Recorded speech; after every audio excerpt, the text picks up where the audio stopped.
بہت شکریہ۔ بسم اللہ الرحمن الرحیم۔ الحمدللہ رب العالمین والصلاة والسلام علی اشرف الانبیاء وسید المرسلین۔ معزز و مکرم ناظرین، آج کے اس پروگرام میں الحمدللہ 20ویں پارے کے تیسرے ربع کی تلاوت کی گئی ہے، اور ناظرین آج کی تلاوت میں جو آیات ہم نے سماعت کی ہیں، جب ہم ان کا مطالعہ کرتے ہیں اور غور و فکر کرتے ہیں تو ہمیں زیادہ تر جو مضامین نظر آتے ہیں وہ یہ ہیں کہ اللہ رب العزت نے ایک جانب ان لوگوں کا ذکر فرمایا ہے کہ جو اپنی تمام تر خدشات، خواہشات اور جو بھی دل میں پیدا ہونے والے خیالات اور وساوس ہیں ان کو دور کر کے وہ کلمہ حق کی طرف لپکتے ہیں اور اللہ اور اس کے رسول صلی اللہ علیہ وسلم کے پیغام کو دل و جان سے قبول کرتے ہیں، اور نہ صرف قبول کرتے ہیں بلکہ کیسے ہی حالات ہوں وہ اس پر قائم بھی رہتے ہیں، اور پھر اس کے بعد ان کے اندر کیا کیا شخصی خوبیاں پیدا ہوتی ہیں، کیا اخلاقی خوبیاں پیدا ہوتی ہیں، کردار کی کیا بلندیاں ہیں، وہ پھر اللہ رب العزت نے ان کے حوالے سے بیان فرمائی۔ بالکل پھر دوسری جانب وہ گروہ کہ جنہوں نے انکار اور ہٹ دھرمی کو اپنا وتیرہ بنائے رکھا، اور جب بھی کبھی ان سے کوئی بات کہی گئی انہوں نے ہمیشہ اس کا رد کیا، اور اس کے اندر پھر وہ تمام کفار کے جنہوں نے اپنی زبان کے ذریعے، اپنی دولت کے ذریعے سے اور اپنی دیگر طاقتوں کے ذریعے سے ایمان اور اسلام کے خلاف پروپیگنڈے کیے اور اپنے آپ کو ہمیشہ بالا تر اور طاقتور سمجھنے اور سمجھانے کی کوشش کی، ان کا بھی خاص طور پر آج کی ان آیات میں ذکر کیا گیا ہے۔ اس کے ساتھ ساتھ پھر حسنہ اور سیئہ کا جو اسلام میں تصور ہے، نیکی پر اللہ رب العزت کی طرف سے کتنا نوازا جاتا ہے اور برائی کے معاملے میں کیا کیا احکامات ہیں، وہ بھی آج کی اس تلاوت میں بیان کیے گئے ہیں۔ اگر ہم ابتدائی طور پر آیات کا جائزہ لیں اور غور و فکر کریں جہاں سے آج کی تلاوت خاص طور پر شروع ہوئی، وَإِذَا يُتْلَى عَلَيْهِمْ قَالُوا آمَنَّا بِهِ إِنَّهُ الْحَقُّ مِنْ رَبِّنَا إِنَّا كُنَّا مِنْ قَبْلِهِ مُسْلِمِينَ، اور جب ان کے سامنے پڑھی جاتی ہیں آیتیں یا یہ پڑھا جاتا ہے جو بھی اللہ رب العزت نے بیان فرمائے تو کہتے ہیں کہ ہم ایمان لائے، اس پر ایمان لائے، بے شک یہ حق ہے ہمارے رب کی طرف سے اور ہم اس سے پہلے ہی سر تسلیم خم کر چکے تھے۔ علماء فرماتے ہیں، مفسرین لکھتے ہیں کہ اس میں اللہ رب العزت نے کچھ اہل حبشہ کا ذکر کیا ہے کہ جہاں پر حضرت جعفر رضی اللہ عنہ حضور علیہ السلام کے حکم سے کئی اصحاب اور صحابیات کے ساتھ وہ ہجرت کر کے گئے، حبشہ کے اندر رہنے لگے، اور وہاں پر نجاشی کے دربار میں جب آپ نے اسلام کی حقانیت کو بیان کیا اور نجاشی اس سے متاثر ہو کر انہوں نے وہاں سے باقاعدہ ایک وفد روانہ کیا حضور علیہ السلام کی بارگاہ میں، اور اس وفد نے آ کر بارگاہ رسالت میں جس طرح ملاقات کی، اور نہ صرف ملاقات کی بلکہ انہوں نے حضور علیہ السلام کی باتوں کو اتنا پسند کیا کہ وہیں بیٹھے بیٹھے وہ اسلام لے آئے۔ 12 افراد پر مشتمل یہ گروہ اور ایک وفد تھا۔ ابو جہل اور اس کے دیگر لوگوں کو یہ باتیں پسند نہ آئیں کہ ایک وفد ابھی آیا ہے اور ہم اتنے عرصے سے یہاں رہتے ہیں، ایک وفد آج آیا اور ابھی کے ابھی اسلام لے آئے، تو یہ کیسے ہو سکتا ہے؟ ابو جہل نے بہرحال بہت بدسلوکی کی اس وفد کے ساتھ، یعنی ایک وفد کے جو باہر سے آیا ہوا مہمان وفد ہے اس کے ساتھ بدسلوکی کی، جملے کسے، آوازیں کسیں اور ان کے ساتھ بدسلوکی کی۔ لیکن ناظرین ہم نے شروع میں عرض کیا کہ اللہ رب العزت جب ایمان عطا کرتا ہے تو ایمان کے ساتھ ساتھ پھر اخلاق کی خوبیاں بھی عطا فرماتا ہے۔ یہ وفد جو ہے جب بارگاہ رسالت میں مشرف باسلام ہوا تو اللہ نے ان کو کیسا کمال اخلاق عطا کیا۔ قرآن کہتا ہے وَإِذَا سَمِعُوا اللَّغْوَ أَعْرَضُوا عَنْهُ، جب یہ سنتے ہیں کسی بیہودہ بات کو تو اعراض کرتے ہیں اور کہتے ہیں ہمارے لیے ہمارے اعمال ہیں، تمہارے لیے تمہارے اعمال ہیں، سلام علیکم، تم پر سلامتی ہو، اور ہم کسی سے یعنی جو جاہلین ہم ان سے الجھتے نہیں ہیں۔ یعنی اس کے اندر انہوں نے بتا دیا کہ ہمیں تم سے الجھنے کی ضرورت نہیں ہے، ہم اسلام کے لیے آئے تھے اور ہمیں اللہ نے وہ نعمت عطا فرما دی۔ تو اس کے اندر اللہ رب العزت نے یہ ذکر فرما کر کفار قریش کو توجہ دلائی ہے کہ تم اتنے عرصے سے اس نبی کے قریب رہ کر، قرب و جوار میں رہ کر تم اس سے فائدہ نہیں اٹھا رہے بلکہ استہزاء، انکار، کفر، انہی چیزوں میں لگے ہو، اور دیکھو کہ یہ باہر سے آنے والے کس طرح سے فائدہ اٹھا رہے ہیں اور کس طرح سے یہ اسلام لے کر آ رہے ہیں۔ اور اس کے بعد پھر اللہ رب العزت نے اگلی چند آیات میں مزید ان کا تذکرہ فرمایا۔ اس کے بعد پھر ایک خاص بات آ رہی ہے آیت نمبر 56 میں، جس میں فرمایا کہ اِنَّكَ لَا تَهْدِي مَنْ أَحْبَبْتَ۔ اس کو بعض اوقات لوگ اس آیت کو پیش کرتے ہیں کچھ اعتراض یا اشکال کے طور پر، اور پھر بعض اوقات اس کا جواب لوگ معلوم کرتے ہیں، تو اس کی بھی تھوڑی سی ناظرین وضاحت ضروری ہے کہ آیت 56 جو آج کی تلاوت ہے سورۃ القصص کی، اس میں فرمایا نبی کریم صلی اللہ علیہ وسلم کے لیے فرمایا اِنَّكَ لَا تَهْدِي مَنْ أَحْبَبْتَ، کہ بے شک آپ صلی اللہ علیہ وسلم ہدایت نہیں دیتے من احببتا، کہ جس کو آپ چاہیں، پھر اس کے علاوہ گزشتہ تلاوت میں ایک آیت گزر چکی ہے، اور وہ آیت تھی آیت نمبر 80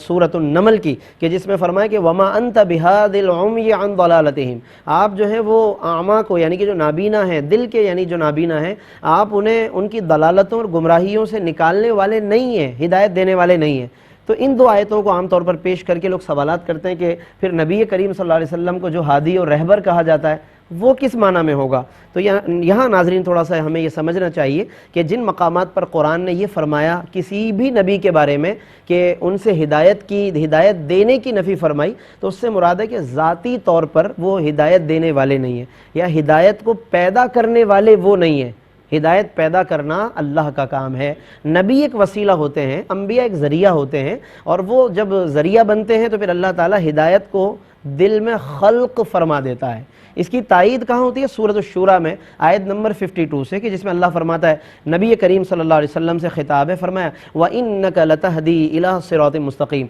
اے پیارے حبیب آپ ضرور ہدایت دیتے ہیں صراط مستقیم کی طرف۔ تو دیکھیے کہ ایک آیت میں اللہ رب العالمین فرما رہا ہے لا تہدی، جو آج ہم نے تلاوت کی آیت 56، اور ادھر فرماتا ہے لتہدی، آپ ضرور ہدایت دیتے ہیں۔ تو ان دونوں آیتوں کو اگر ہم پیش نظر رکھیں تو یقیناً اس مضمون کو مکمل سمجھنے میں آسانی ہوگی۔ اور ناظرین یہاں سے ایک اصول یا ضابطہ یہ بھی ہمیں معلوم ہوا کہ جب کسی بھی موضوع پر ایک سے زائد آیتیں موجود ہوں،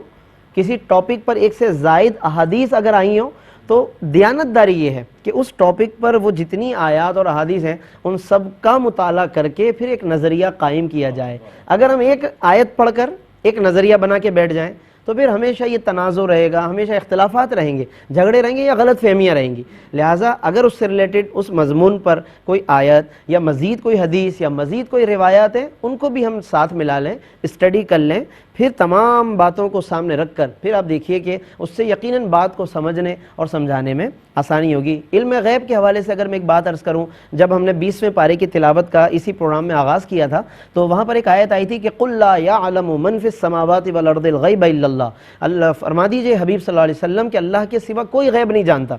اب ظاہر ہے اگر اس ایک آیت کو لے کر کے ہم بیان کریں گے تو اس سے غلط فہمیاں ہو سکتی ہیں اگر ایک آیت کو ہی لے کر بیٹھ جائیں، لیکن جب قرآن میں اس سے ریلیٹڈ اور آیتیں بھی ہیں تو پھر ہمیں ان کو بھی ساتھ میں رکھنا چاہیے۔ دیگر احادیث بھی ہیں کہ آیا اللہ تعالیٰ اپنے نیک بندوں کو غیب عطا کرتا ہے نہیں کرتا ہے، تو قرآن میں اس کے شواہد موجود ہیں۔ سورۃ الجن میں اللہ تعالیٰ فرماتا ہے 29ویں بارے میں عالم الغیب فلا یظہر علی غیبہ احدا، وہ غیب جاننے والا کسی کو اپنے غیب پر مطلع نہیں کرتا، الا من ارتضی من رسول، مگر اپنے رسولوں میں سے جسے چاہتا ہے۔ تو دیکھیے ایک طرف فرما رہا ہے کہ وہ اللہ کے سوا کوئی غیب نہیں جانتا، ایک طرف فرما رہا ہے کہ اس کے رسولوں میں سے وہ جسے چاہتا ہے عطا فرما دیتا ہے۔ تو اگر ان دونوں آیتوں کو ملا لیں تو پھر غلط فہمیاں نہیں ہوں گی اور بات سمجھنے میں آسانی ہو جائے گی۔ تو قرآن کا یہ ایک انداز ہے کہ ہم اگر اس انداز سے مطالعہ کریں، گزشتہ پروگرام میں ہم نے ادب اور آداب کا ایک حوالہ دیا کہ ہمیں کس قدر ادب کی ضرورت ہے، کہ جن لوگوں کے جو مناسب ہیں، جو مقامات و مراتب ہیں، ان کا لحاظ رکھنا، پھر جہاں جہاں کہیں ہمیں کوئی خدشہ محسوس ہو رہا ہے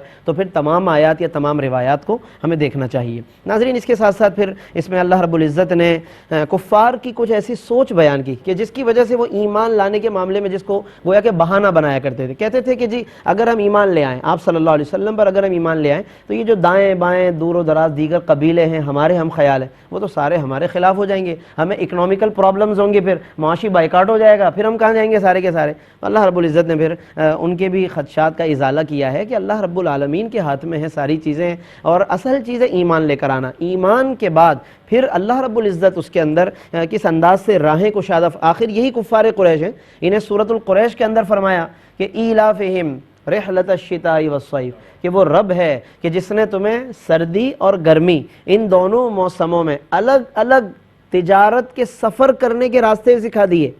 یعنی انہیں بتا دی کہ سردی کے موسم میں کون سے ملکوں میں جانا چاہیے تجارت کے لیے، گرمی کے موسم میں کہاں بزنس کرنا بہتر ہے۔ اس زمانے میں یہ سوچ کس نے دی؟ اللہ نے دی ہے۔ تو جب وہ ایمان نہ لائے تھے، جب اتنا نوازا ہے، اے لوگوں اگر تم ایمان لے آؤ نبی ایک مکرم صلی اللہ علیہ وسلم پر تو پھر تمہیں کتنا نوازا جائے گا۔ تو لہٰذا یہ خدشات محض خدشات ہیں، اس پر ظاہر ہے کہ توجہ نہیں دینی چاہیے اس طرح کی باتوں پر، اور خصوصاً وہ بھی ایمان لانے کے راستے میں، تو بلا شبہ پھر وہ شیطان کی طرف سے ہیں۔ پھر اس کے بعد ہم جب آگے بڑھے تو اس میں تلاوت میں افمن وعدناہ وعدا حسنا، اس میں اللہ نے ان صحابہ کی تعریف کی کہ جو غربت میں تھے لیکن ایمان لے کر آئے، انہوں نے نہ دیکھا کہ ہمارے پاس مال ہے یا نہیں ہے، کفار تو یہی سوچتے تولتے رہے کہ جی ایمان لائیں گے تو کتنا نفع ہوگا، نہیں لائیں گے تو کتنا فائدہ ہو. لیکن ایک طرف وہ بلال و عمار بھی ہیں، حبشہ کے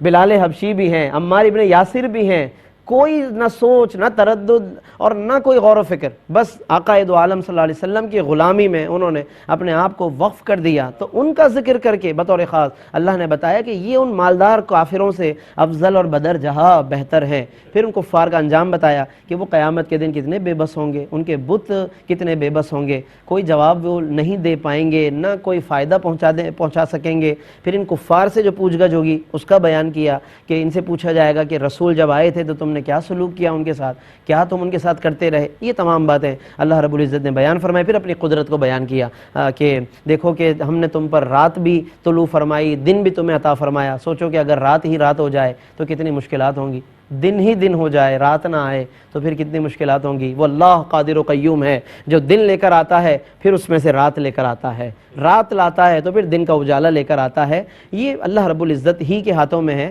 اور یہ کائنات کے اندر حالات کا بھی اسی طرح سے معاملہ ہے کہ ہمیں یہ غور و فکر کرنا ہے کہ کس انداز سے اللہ تبارک و تعالی حالات کو تبدیل فرماتا ہے. پھر ناظرین اور مزید آگے جب ہم چلے ہیں، تلاوت سنی آج ہم نے، تو اس میں قارون کا بطور خاص ذکر آیا. میں نے شروع میں عرض کیا کہ کفار کا چونکہ ذکر ہے تو کفار میں کچھ وہ بھی ہیں جو اپنی دولت پہ ناز کرتے ہیں. قارون کو بہت دولت ملی. ان قارون کان من قوم موسیٰ، قارون موسیٰ علیہ السلام کی قوم میں سے تھا. بعض علماء نے فرمایا کہ وہ رشتہ داروں میں سے تھا. رشتہ داریوں میں بھی پھر اختلاف ہے کہ کیا رشتہ داری تھی. اس سے قطع نظر حضرت موسیٰ کی قوم میں سے تھا، رشتہ دار تھا. پھر اس کے بعد یہ بتایا کہ اس کو بڑی دولت تھی، کئی جانوروں کے اوپر اس کے خزانوں کی صرف چابیاں لا دی جاتی تھی. پھر ان چابیوں سے جو خزانے کھلتے تھے تو وہ تو بہت زیادہ تھے. لوگ دیکھ کر بعض لوگ رشک کرتے تھے کہ اتنا خزانہ، اتنی دولت. لیکن ایسے میں اللہ نے ان لوگوں کا ذکر کیا کہ جو اس کی دولت پہ رشک نہیں کرتے تھے بلکہ نصیحت کرتے تھے. کہتے تھے کہ اس دولت کے ذریعے تم اللہ کی رضا تلاش کرو، وَأَحْسِن كَمَا أَحْسَنَ اللَّهُ إِلَيْكَ، اور تم اللہ کے ساتھ وہی بھلائی کرو جیسے اللہ نے تمہارے ساتھ بھلائی کی ہے. تم اللہ کے لیے وہ کرو کہ جو اللہ نے تمہارے ساتھ کیا ہے. لیکن وہ کہتا انما اوتیتہ علی علم عندی، یہ وہ سرمایہ دارانہ سوچ ہے کہ مجھے یہ جو کچھ ملا ہے جی یہ میری صلاحیت ہے، میری قابلیت کا نتیجہ ہے. یعنی وہاں اللہ کو بھلا کر، شکر گزاری کو بھلا کر وہ ٹوٹل اپنی صلاحیتوں پر بیس کرنا. اللہ نے پھر اس کا رد کیا اور اس کا انجام بھی بتایا. اس نے تو آخر میں آ کر یہاں تک اس پر بدبختی غالب آئی کہ حضرت موسیٰ پر الزام تراشیاں کی. ایک عورت کے ذریعے سے الزام لگوانے کی بھی اس نے کوشش کی، لیکن اللہ کی قدرت کے اس عورت کو ہمت نہ ہوئی وہ الزام لگانے کی، اور یوں قارون کا نام سامنے آیا. تو پھر اللہ رب العزت نے اس کو کس طرح تہس نہس کیا. فخسفنا به وبداره الارض، ہم نے اسے اور اس کے محل کو زمیں بوس کر دیا. تو ناظرین یہ اللہ رب العالمین نے زمین پر یہ سب نشانیاں قائم کی ہیں. پھر آخر میں جا کر آخرت کی طرف توجہ دلائی. تلک الدار الاخرۃ نجعلها للذین لا یریدون علوا فی الارض ولا فسادا والعاقبۃ للمتقین، اچھا انجام ہے متقین کے لیے. تو بہتر اور عافیت کا راستہ یہی ہے کہ ہم اللہ رب العزت کی طرف توجہ کریں اور کسی بھی برے وقت کے آنے سے پہلے اللہ کے کلام میں غور کریں. اس میں جو مثالیں جگہ جگہ بکھری ہوئی ہیں، پوری کائنات کا منظرنامہ ایسا، جب قرآن کھول کے بیٹھ جائیں لگتا ہے پوری کائنات کا منظرنامہ ہمارے سامنے ہے. کن کن اقوام کا ذکر قرآن چھیڑ دیتا ہے اور تاریخ کے کہاں کہاں ہمیں زمانوں میں قرآن سیر کرا دیتا ہے. کاش کہ ہم غور کریں، پڑھیں اور نصیحتوں کو چن چن کر اپنی زندگی میں پرونے کی کوشش کریں. اللہ رب العزت ہم سب کا حامی و ناصر ہو، ہم سب کو عمل کرنے کی رب کریم توفیق عطا فرمائے. آمین. وآخر دعوانا ان الحمد للہ رب العالمین.